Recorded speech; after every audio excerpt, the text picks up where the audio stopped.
Captain Jake Morrison stood on the bridge of the U.S. horizon, watching the stars through the main window. 15 years had passed since the war ended. 15 years of peace between humans and the Zephyrians. The silence felt strange after so much fighting. "Captain, we have an incoming message from Earth Command," said Lieutenant Ben Clark from his station. His voice broke the quiet that filled the bridge. Jake nodded and walked to the communication panel. The screen flickered to life, showing Admiral Susan Hayes. Her gray hair and tired eyes told the story of someone who had seen too much war. "Captain Morrison, how are things in the neutral zone?" she asked. "Quiet, Admiral. No incidents in the past 3 months. The Zephyrians are keeping to their side of the border," Jake replied. The neutral zone stretched between human and Zephyrian. Space like an invisible wall. Ships from both sides patrolled it, making sure no one crossed without permission. The peace treaty they called the Kepler Accords had created this buffer zone to prevent accidents that might start another war. Commander Lisa Rodriguez entered the bridge, carrying a datapad. She was the ship's chief negotiator, spending most of her time talking to Zephyrian diplomats. Her dark hair was pulled back in a neat bun, and her uniform was always perfect. "Captain, Ambassador Cuthbert wants to meet with us today.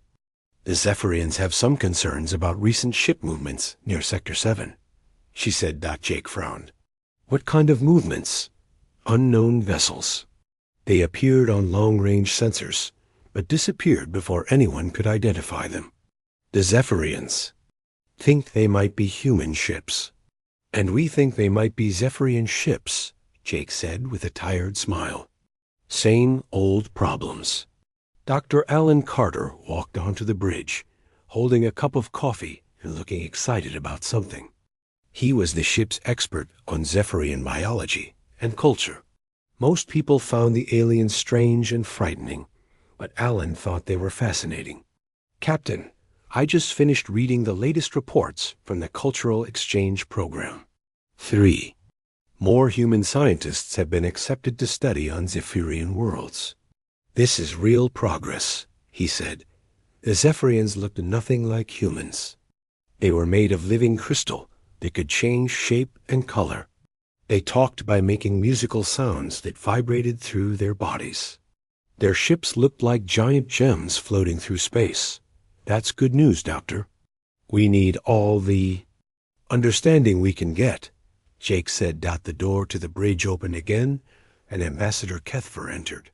The Zephyrian moved with fluid grace, his crystal body shifting from blue to green as he approached. Small lights danced under his transparent skin. "Greetings, Captain Morrison." "Commander Rodriguez." "Dr. Carter," Cuthbert said. His voice sounded like wind chimes in a gentle breeze. "Ambassador, welcome aboard." "Lisa tells me you have concerns about ship movements," Jake said. Cuthbert's colors shifted to darker shades. "Yes, my people detected unknown vessels near our border colonies. They used scanning patterns that match human technology. But when we contacted Earth Command, they denied sending any ships to those areas." Commander Rodriguez stepped forward. "We've had similar reports, Ambassador. Unknown ships with Zephyrian energy signatures appearing near our outposts. When we tried to contact them, they vanished." "This is troubling," Cuthbert said. His body flickered between worried purple and confused yellow. "Both sides are seeing ships that should not exist."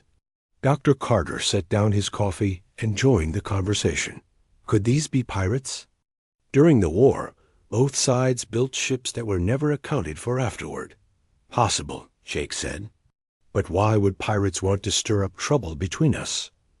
War is bad for business." The communication panel beeped again. Lieutenant Clark turned to face the captain.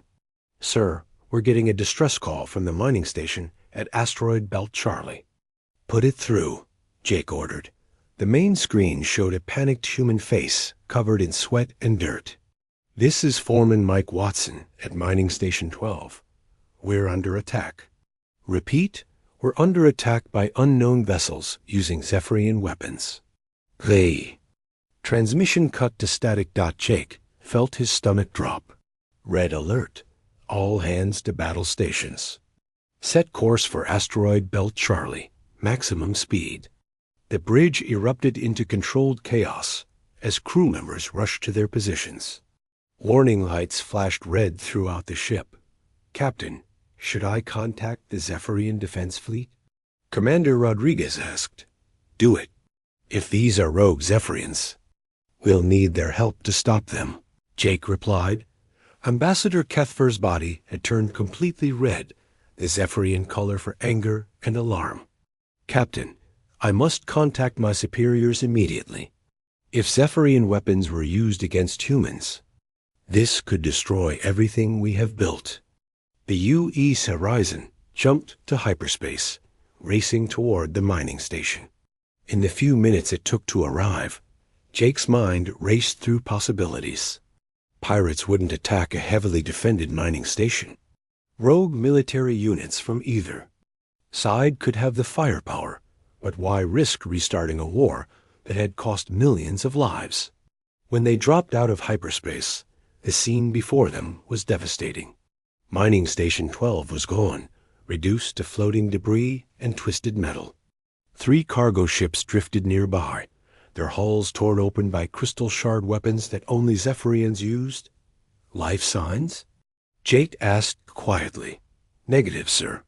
No survivors. Lieutenant Clark reported. Dr. Carter stared at the wreckage with horror. Those are definitely Zephyrian weapons. But the attack pattern is all wrong. Zephyrians don't fight like this. Ambassador Kethfer moved to the center of the bridge, his body cycling through colors of grief and confusion. This is impossible. No Zephyrian commander would authorize such an attack. We have strict orders to avoid all conflict in the neutral zone. Then who did this? Commander Rodriguez demanded. Before anyone could answer, new ships appeared on the scanner. 5 vessels with the sleek, crystal design of Zephyrian warships approached at high speed. Captain, the lead ship is hailing us, Lieutenant Clark said. On screen, a Zephyrian commander appeared, his body glowing with angry red light. Human vessel, you will surrender immediately. You have violated the peace treaty by attacking our mining facilities. Jake stepped forward. Commander, we just arrived. We responded to a distress call from human miners who were attacked by ships using Zephyrian weapons. Lies, the Zephyrian commander said. Our facilities were destroyed by human vessels using your plasma cannons. The peace is over. The transmission ended, and the Zephyrian ships powered up their weapons. Jake looked around his bridge at the shocked faces of his crew. 15 years of peace were about to end in the worst possible way. Someone had used weapons from both sides to attack innocent people. Someone wanted a war. All hands, prepare for combat, he ordered reluctantly. Stars that had seemed so peaceful just minutes before now witnessed the first shots of a new war between humans and Zephyrians. The battle lasted only 10 minutes, but it felt like hours. Captain Jake Morrison watched his crew work frantically as plasma beams and crystal shards flew between the ships. The U.E.'s horizon shook with each hit from Zephyrian weapons. Return. Fire, but aim for their engines only, Jake ordered. We're not trying to kill them. Captain, their shields are too strong. Our weapons barely scratch them. Lieutenant Ben Clark shouted over the noise of explosions. Ambassador Kethfer stood in the middle of the bridge, his crystal body flashing between different colors as he tried to contact the attacking ships. Commander Zethruck, please listen to me. These humans are not your enemies. Someone is trying to trick us both. The Zephyrian commander's face appeared on screen again, his body glowing with rage. You stand with the humans against your own. People, Kethfer, you are a traitor to our species. I am trying to save our species from another pointless war, Kethfer replied, More Zephyrian ships appeared on the scanners. Jake counted 12 vessels, all heavily armed. His single diplomatic ship had no chance against them. "All stop," Jake ordered. "Lower our shields." "Captain, what are you doing?" Commander Lisa Rodriguez asked. "Showing them we don't want to fight. Maybe they'll listen to reason." The Zephyrian ships surrounded the horizon, but stopped firing. Commander Zethruck spoke again. "You will follow us to Zephyr Station for questioning. Any attempt to escape will result in your destruction." Jake nodded. "We'll follow you, Commander. But I want you to know that humans did not attack your people." 3 days later, the Horizon sat in a detention bay at Zephyr Station, a massive crystal structure floating in space. Jake and his senior officers had been questioned for hours by Zephyrian investigators. The aliens seemed convinced that humans had restarted the war. Dr. Alan Carter paced back and forth in the ship's conference room. "This doesn't make sense. The evidence they showed us is too perfect. Video recordings of human ships attacking, Zephyrian colonies, weapon signatures that match our plasma cannons exactly." "You think someone faked the evidence?" Lisa asked. "I'm sure of it, but the technology required would be incredible. Someone would need access to both human and Zephyrian military systems." Ambassador Kethver entered the room, his colors dim with sadness.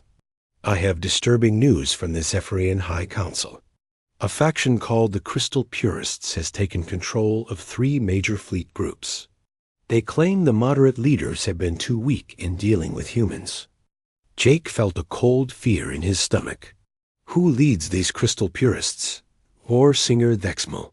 He was one of our greatest military leaders during the last war.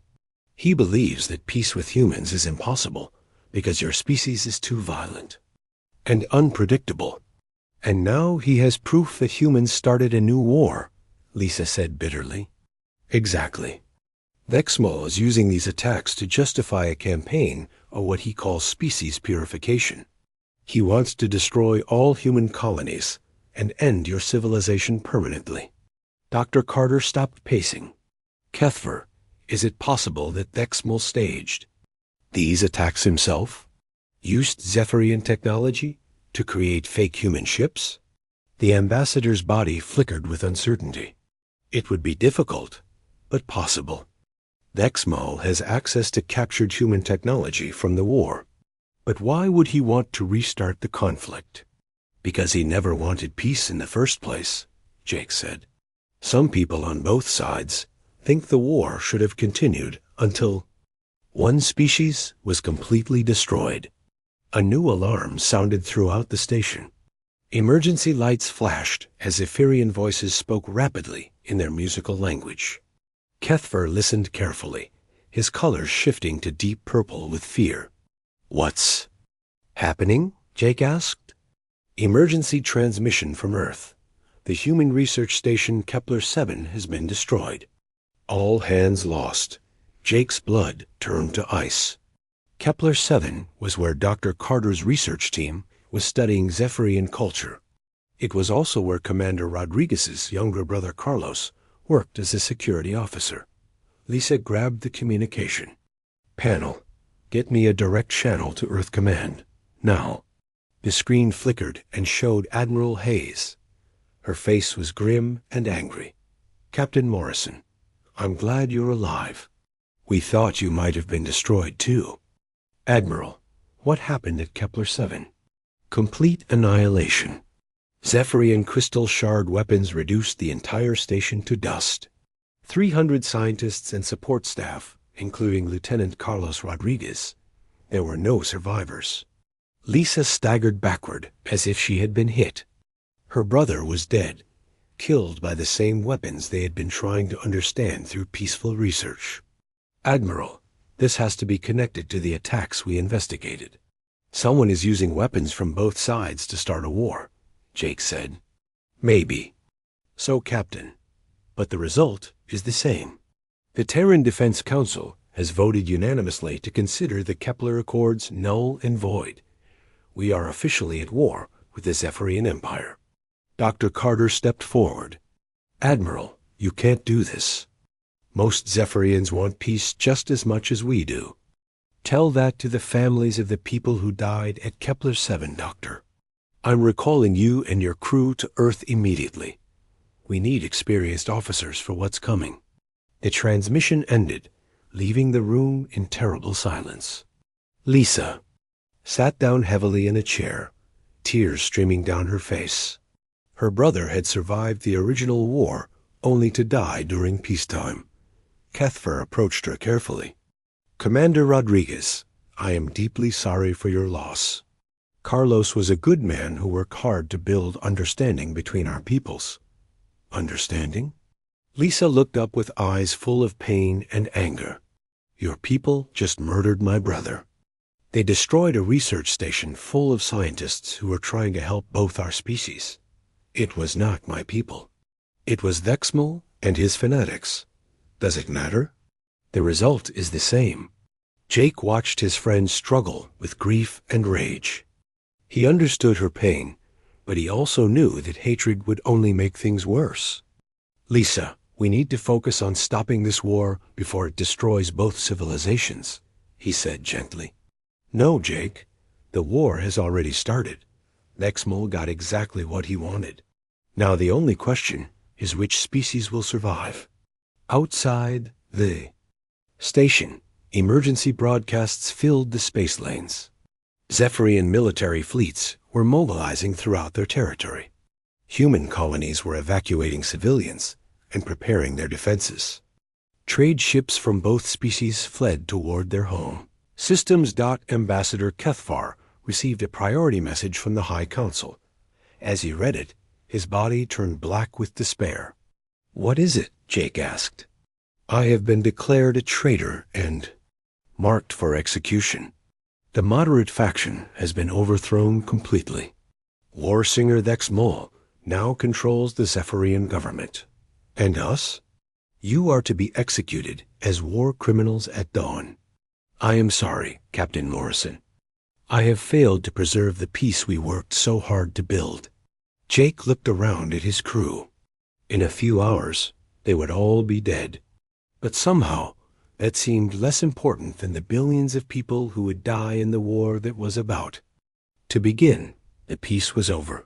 The hatred had won. And somewhere in the darkness of space, war singer Vexmal was probably celebrating the success of his deadly plan. Captain Jake Morrison never expected to be rescued by a fleet of human warships appearing out of nowhere.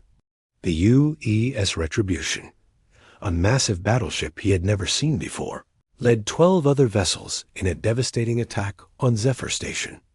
This is Admiral Hayes, came the voice over the communication system. All human personnel prepare for immediate evacuation. Jake watched through the window as human Marines in advanced armor cut through the station's crystal walls with weapons that seemed impossible. The Zephyrian guards tried to fight back, but their crystal shard weapons barely scratched the new human armor. How is this possible? Dr. Alan Carter asked as they ran toward the evacuation point. These weapons, this technology, where did it come from? Commander Lisa Rodriguez helped Ambassador Cuthbert move through the corridors. Even though the Zephyrian had tried to help them, she still felt anger burning in her chest whenever she looked at him. Her brother was dead because of his people. Commander Rodriguez this way, shouted Sergeant Tony Blake, one of the Marine Rescue Team leaders. His armor was covered with strange markings that seemed to absorb light. They reached the docking bay, where human shuttles waited. Jake was amazed at how quickly and efficiently the rescue operation moved. Every Marine knew exactly what to do, as if they had practiced this exact mission many times. Once aboard the Retribution, Jake found himself face to face with Admiral Hayes again, but she looked different now. Her tired eyes had been replaced with the hard stare of a warrior preparing for battle. Captain Morrison, welcome aboard. I apologize for the dramatic rescue, but we couldn't let Vexmal execute valuable officers, she said. Admiral, where did these ships come from? This technology is years ahead of anything we had during the peace. Admiral Hayes smiled coldly. Project Nemesis. We never stopped preparing for war, Captain. We just hit it very well. She led them to a briefing room filled with holographic displays showing ship designs and battle plans. Jake saw vessels that looked nothing like the human ships he remembered from the First War. For 15 years, our best engineers and scientists worked. In secret, we studied every piece of Zephyrian technology we could find. We learned from our mistakes in the last war and built weapons specifically designed to destroy crystal-based life forms. Admiral Hayes explained. Dr. Carter stared at the displays with horror. You've been planning to exterminate them this entire time? We've been planning to survive, Doctor. And recent events have proven we were right to prepare. A new officer entered the room. Admiral, I'm Commander Rick Davis from the Strategic Planning Division. We're ready to begin the Proxima System assault. Jake recognized the name of the system. It held 3 Zephyrian colonies with over 10 million inhabitants. Admiral, you can't attack civilian populations, he said. They attacked our civilians. First, Captain, Kepler-7 was a research station with no military value. They chose to make this a war of extermination. Lisa stepped forward, her face hard with determination. Admiral, I want to volunteer for combat duty. I want to make them pay for what they did to my brother. Granted, Commander. Captain Morrison, I'm giving you command of the Retribution. Your experience fighting Zephyrians will be invaluable. Jake felt sick. He had spent 15 years working for peace, and now he was being asked to lead humanity's war machine. But when he thought about the dead scientists at Kepler-7, his own anger began to grow. What about Ambassador Kethfer? He tried to help us. Admiral Hayes looked at the Zephyrian, who had been standing quietly in the corner.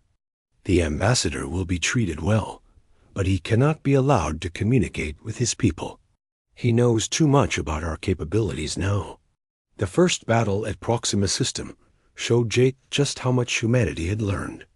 The Zephyrian fleet that met them was larger and better armed, but human tactics had evolved dramatically.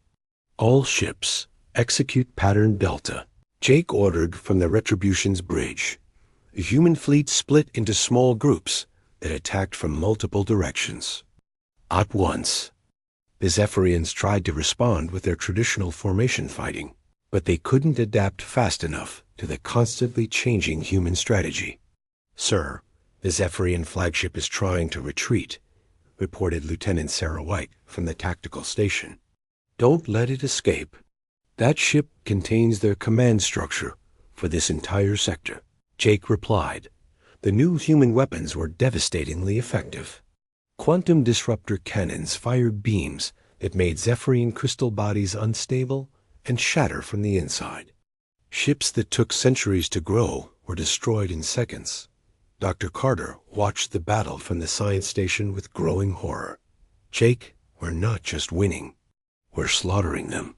Their weapons can barely damage our new armor. They started this war, Alan.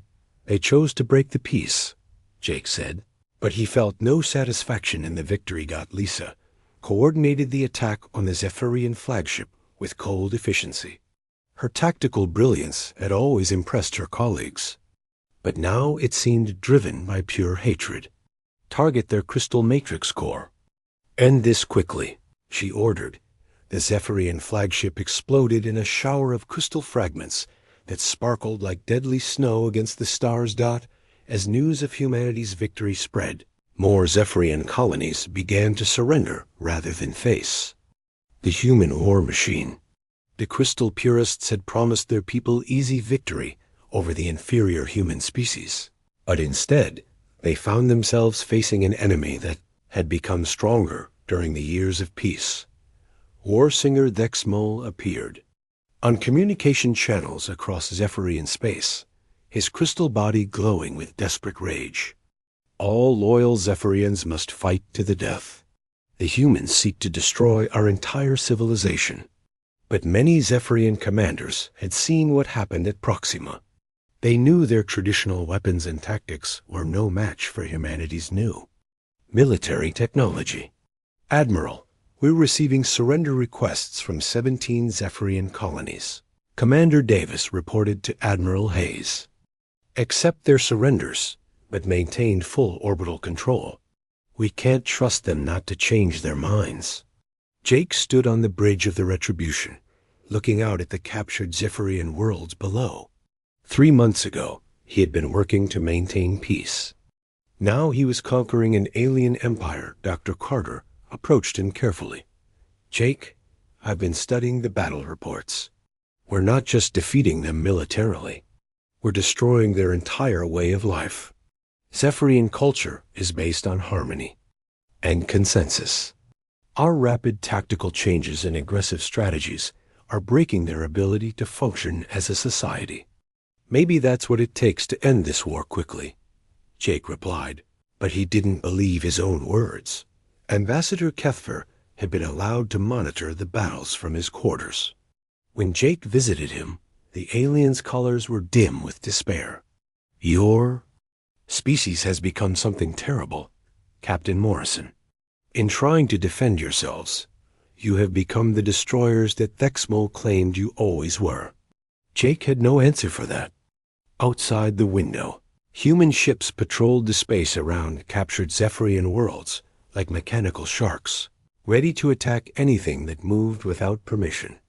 The war was almost over, but Jake wondered what humanity would become when the fighting finally stopped. The final battle began at the edge of the Zephyrian home system.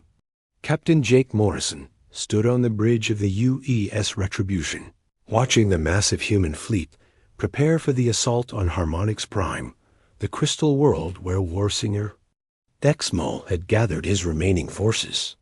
Sir, long-range sensors show over 200 Zephyrian ships defending the planet, reported Lieutenant Sarah White. They're positioned in a perfect defensive sphere around their homeworld. Admiral Hayes appeared on the main screen from her flagship. Captain Morrison, this is it. Once we take Harmonix Prime, the war will be over. Thexmo has nowhere left to run. Jake nodded, but he felt no excitement about the coming victory. 6 months of war had changed him. He had watched human forces destroy Zephyrian cities and capture millions of alien civilians. The easy victories had become routine, but they left him feeling empty inside. Commander Lisa Rodriguez worked at the tactical station with mechanical precision. Since her brother's death, she had thrown herself into the war with frightening intensity. She planned each attack to cause maximum damage to Zephyrian forces. All ships report ready for assault, Captain, she said without looking up from her displays. Dr. Alan Carter approached Jake with a worried expression. Captain, I've been analyzing the energy readings from Harmonix Prime. Something's wrong. The planet's crystal formations are resonating at frequencies I've never seen before. What does that mean, Doctor? I think Thexmo is turning the entire planet into a weapon. If he can synchronize all the crystals, he could create a harmonic pulse powerful enough to kill every human in this star system. Jake felt cold fear grip his stomach. How long do we have? Based on the resonance patterns, maybe 6 hours before. He can fire. Signal the fleet. We attack immediately. The human ships moved forward in perfect formation, their new armor gleaming in the light of the Zephyrian sun. The enemy fleet met them halfway between the planet and the fleet staging area. The battle was unlike anything Jake had seen before. The Zephyrians fought with desperate courage, knowing this was their last chance to save their civilization. Their ships crashed into human vessels in suicide attacks, trading their lives for any damage they could inflict. Sir, the Zephyrian flagship is breaking through our lines, called Lieutenant Ben Clark from his station. It's heading straight for us. All weapons, target that ship, Jake ordered. The Retribution's quantum disruptor cannons fired continuously, but the Zephyrian flagship kept coming. Its crystal hull was already cracking, but Warsinger Thexmo refused to surrender. "Human Captain Morrison," came Vexmola's voice over the communication system. "You have destroyed my people, but you will not destroy our world. The planet weapon will activate in 3 hours. Your entire fleet will die here. Vexmol, stop this madness. Your war is lost." "Don't make us destroy your homeworld too," Jake replied. "Better to die free than live as your slaves." The Zephyrian flagship exploded in a brilliant flash of light, taking Vexmol with it. But the threat to the human fleet remained. Harmonix Prime continued to glow with increasing intensity as its crystal formations synchronized. Admiral Hayes contacted all ship commanders. "We have one option left. We use the planet killer." Jake had heard rumors about the ultimate human weapon, but he had hoped they would never need to use it.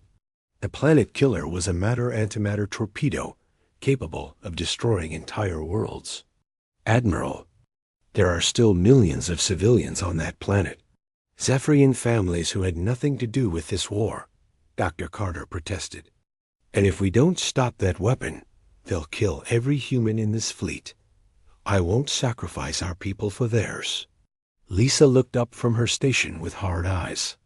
"Admiral, I volunteer to lead the ground assault on the planet's core. If we can disable the weapon from inside, we won't need to destroy the whole world." "Commander, that's a suicide mission. The crystal caverns are defended by thousands of Zephyrian warriors. My brother died for peace. Let me die for victory." Jake stared at his friend, seeing the pain and anger that had consumed her. "Lisa, don't do this. We can find another way." "No, Jake. This is the only way to end it quickly. The longer we wait, the more people die on both sides." 2 hours later, Lisa led a team of human marines through the crystal caverns beneath Harmonix Primes. Surface. The tunnels were beautiful and terrifying, filled with formations that sang with harmonic energy. Jake watched the mission progress from the Retribution's bridge. The Marines fought their way deeper into the planet, facing Zephyrian defenders, who knew every tunnel and hiding place. "Commander Rodriguez, you're approaching the planetary core. Energy readings are off the charts down there," Dr. Carter reported through the communication link. "I can see it, Doctor. The whole cavern is filled with a massive crystal formation. It's beautiful and horrible at the same time." The final battle took place in a chamber the size of a city, where a single enormous crystal pulsed with enough energy to destroy stars. Zephyrian warriors emerged from every tunnel to defend their ultimate weapon. Lisa fought with skills learned in years of war, but there were too many enemies. One by one, her Marines fell around her until she stood alone before the great crystal. "Jake, can you hear me?" She called through her radio. "I'm here, Lisa. Tell my parents I avenged Carlos. Tell them I chose to die fighting instead of living with hate." She activated the demolition charges her team had carried, knowing the explosion would destroy both the weapon and herself. The crystal formation shattered in a chain reaction that shook the entire planet. The harmonic weapon died with Lisa Rodriguez, saving the human fleet but ending the life of one of their best officers. Admiral Hayes faced a terrible choice as Zephyrian reinforcements approached the system. With the planet weapon destroyed, she could spare Harmonix Prime, but military doctrine demanded that they eliminate all threats. "Fire the planet killer," she ordered. "Admiral, no," Jake shouted. "Lisa died to save that world. Lisa died to save our fleet. The planet is still a threat as long as any Zephyrians live there." A massive torpedo streaked toward Harmonix Prime like a falling star. When it struck, the ancient crystal world cracked apart in an explosion visible from several star systems away. Billions of years of Zephyrian history died in seconds. Jake watched the destruction with horror and sadness. They had won the war, but the victory felt like defeat. Humanity had become the monsters their enemies claimed they were. In the months that followed, Jake found himself appointed as military governor of the conquered Zephyrian territories. Most of the alien population had surrendered, but they looked at humans with fear and hatred. Ambassador Kethvar worked with Dr. Carter to establish refugee camps and medical centers for the surviving Zephyrians. The work was difficult because most aliens refused to trust any human. Captain Morrison, my people call humans the crystal breakers now. They tell stories of your species that will frighten Zephyrian children for generations, Kethvar said during one of their meetings. And what do you tell them? Jake asked. I tell them that some humans still remember what peace feels like. I tell them that you saved my life when you could have let me die. I tell them that hatred only creates more hatred. Dr. Carter had aged years during the war. His dream of peaceful cooperation between species had died along with Harmonic's prime. Jake, we need to do better. We need to show the Zephyrians that humans can be more than just warriors. How do we do that, Alan? We help them rebuild. We share our technology for healing instead of destruction. We prove that the war changed us too. Jake stood in his office on the occupied world of Crystal Gate, looking out at Zephyrian refugees working alongside human engineers to build new homes. The sight gave him a small amount of hope. The war was over, but the real work was just beginning. Humanity had learned to fight like demons, but now they needed to learn how to live like angels. The future of both species depended on whether they could choose cooperation over conquest. Outside his window, human and Zephyrian children played together in the streets, too young to understand the hatred that had nearly destroyed both civilizations.